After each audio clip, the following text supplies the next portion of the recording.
शॉपमध्ये गेलो. गरमीत बॉडी तापली होती म्हणून घेतला स्प्राईट, पण डोळ्याला भिडला कलेजा. म्हटलं आज थोडी थंड आणि गरम करूया. स्प्राईट आणि कलेजा. म्हटलं आज चला आज कलेजा बनवू.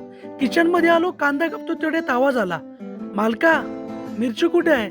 माझी गर्लफ्रेंड कुठे आहे? असं कांदा मला विचारत होता. मी म्हटलं उद्या बघतो रे त्याला. कांदा थोडा नाराज झाला.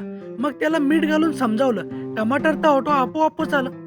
कलेजा म्हणाला, मालक नीट धुवून घे बरं का, नाहीतर टेस्टी नाही बनणार. मी धुतला त्याला 3 वेळा, स्वच्छ चमकतोय.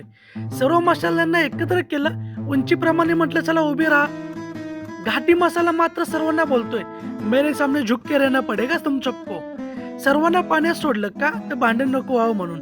तेवढ्यात कांद्याला पुन्हा आवाज आला, अरे लेका कलेजा टाक. चला म्हटलं ठीक आहे, कलेजाला टाकूया आणि मसाल्यांना खुश करूया.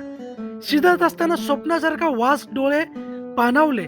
कलेजा बोलला, मालका मी तयार आहे बरं का. रूमवर घेऊन आलो, प्लेट मध्ये काढलं आणि पाहिलं. बोललो वा भावा, आज काय जे केलेस ना, फुल रिस्पेक्ट.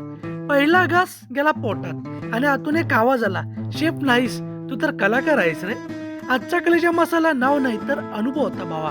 व्हिडिओ आवडला असेल तर सबस्क्राईब करा. Thank you so much.